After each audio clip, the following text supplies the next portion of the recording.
Sejarah suku Betawi tidak dimulai dari satu tokoh atau satu kerajaan, melainkan dari wilayah tempat masyarakat itu tumbuh. Sebelum identitas Betawi dikenal, kawasan yang sekarang menjadi Jakarta sudah lama menjadi tempat pertemuan manusia dari berbagai arah.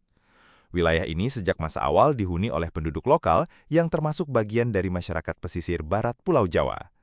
Secara geografis, daerah tersebut menguntungkan karena memiliki akses laut, sungai, dan jalur perdagangan. Karena itu, sejak berabad-abad lalu, banyak orang datang untuk berdagang, menetap, atau bekerja. Pada masa kuno, kawasan ini pernah berada dalam pengaruh kerajaan di wilayah Jawa Barat. Salah satu pelabuhan penting yang sering disebut dalam catatan sejarah adalah Pelabuhan Sunda Kelapa, yang menjadi jalur keluar masuk barang dari berbagai daerah. Aktivitas perdagangan membuat penduduk setempat terbiasa berinteraksi dengan orang dari luar. Memasuki abad ke-16, keadaan mulai berubah ketika kekuatan politik dan perdagangan di wilayah ini berganti.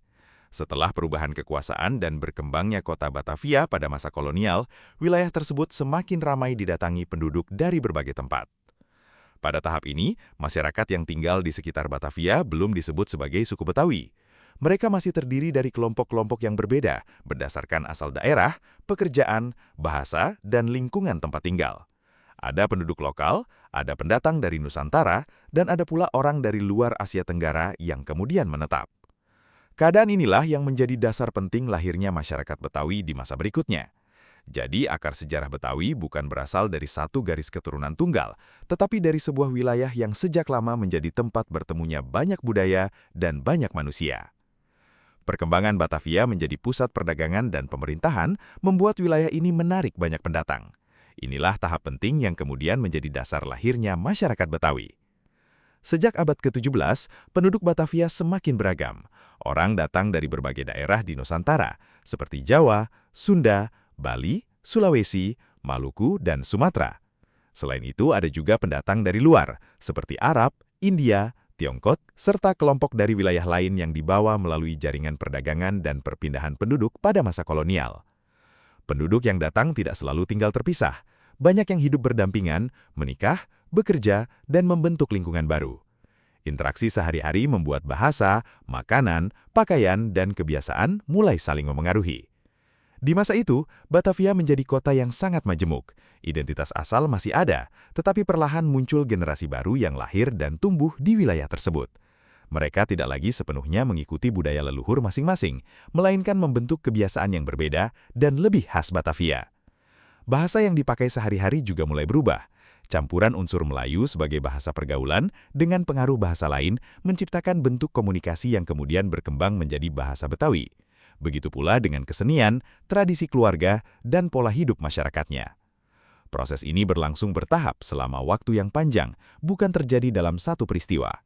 Dari percampuran penduduk yang terus berlangsung itulah, muncul fondasi sosial yang nantinya melahirkan identitas baru, masyarakat yang kemudian dikenal sebagai suku Betawi. Identitas suku Betawi tidak muncul secara tiba-tiba. Setelah berabad-abad terjadi percampuran penduduk di Batavia, perlahan terbentuk kelompok masyarakat yang memiliki kebiasaan, bahasa, dan cara hidup yang berbeda dari kelompok asal mereka. Pada masa kolonial, penduduk di Batavia awalnya masih dicatat berdasarkan asal-usul etnis masing-masing. Namun seiring berjalannya waktu, muncul generasi yang lahir di Batavia dan tidak lagi sepenuhnya terikat pada identitas leluhur. Mereka hidup dengan budaya yang sudah bercampur dan berkembang menjadi ciri khas wilayah setempat. Nama Betawi sendiri berasal dari penyebutan Batavia, nama kota yang digunakan pada masa kolonial. Dalam penggunaan sehari-hari, penyebutan itu berubah dan kemudian dikenal sebagai Betawi. Dari nama wilayah inilah identitas masyarakatnya ikut terbentuk. Menjelang akhir masa kolonial hingga awal abad ke-20, masyarakat Betawi mulai semakin dikenali sebagai kelompok tersendiri. Mereka bukan hasil dari satu suku tunggal, melainkan hasil pembentukan sosial dan budaya yang berlangsung lama di kawasan Batavia dan sekitarnya. Ciri yang mulai terlihat antara lain penggunaan bahasa Betawi dalam kehidupan sehari-hari, pola permukiman khas, tradisi keluarga, seni pertunjukan, serta kuatnya pengaruh nilai keagamaan dalam kehidupan masyarakat. Unsur dari berbagai budaya tetap ada, tetapi sudah melebur menjadi identitas baru. Karena itu, suku Betawi sering dipahami sebagai contoh masyarakat yang lahir dari proses pertemuan budaya, bukan dari garis keturunan tunggal. Identitas ini kemudian terus berkembang dan menjadi bagian penting dari sejarah Jakarta. Setelah identitas Betawi mulai terbentuk, masyarakatnya berkembang dengan budaya yang khas dan menjadi salah satu ciri kuat kehidupan di wilayah Jakarta dan sekitarnya. Budaya Betawi lahir dari percampuran yang kemudian menyatu menjadi tradisi yang memiliki karakter sendiri. Dalam kehidupan sehari-hari, masyarakat Betawi dikenal menggunakan bahasa Betawi sebagai bahasa pergaulan. Bahasa ini banyak dipengaruhi Melayu dan berkembang dengan kosakata dari berbagai bahasa lain akibat interaksi panjang antar penduduk. Dalam kehidupan sosial, hubungan keluarga dan lingkungan memiliki peran besar. Kehidupan masyarakat banyak berpusat pada kampung, tetangga, kegiatan bersama, serta tradisi saling membantu. Acara keluarga dan kegiatan keagamaan menjadi bagian penting dalam menjaga hubungan antar warga. Pengaruh agama, terutama Islam, sangat kuat dalam perkembangan budaya Betawi. Nilai keagamaan masuk ke dalam kebiasaan hidup, pendidikan, perayaan, hingga tata pergaulan masyarakat. Karena itu, banyak tradisi Betawi berkembang berdampingan dengan kegiatan keagamaan. Di bidang seni, masyarakat Betawi melahirkan bentuk budaya yang khas. Muncul kesenian pertunjukan, musik, sastra lisan, hingga tradisi upacara yang memperlihatkan hasil percampuran budaya selama berabad-abad.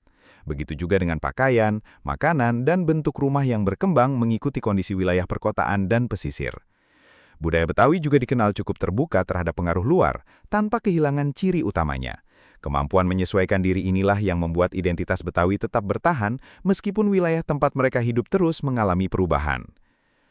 Memasuki masa modern, masyarakat Betawi menghadapi perubahan yang jauh lebih cepat dibanding masa sebelumnya.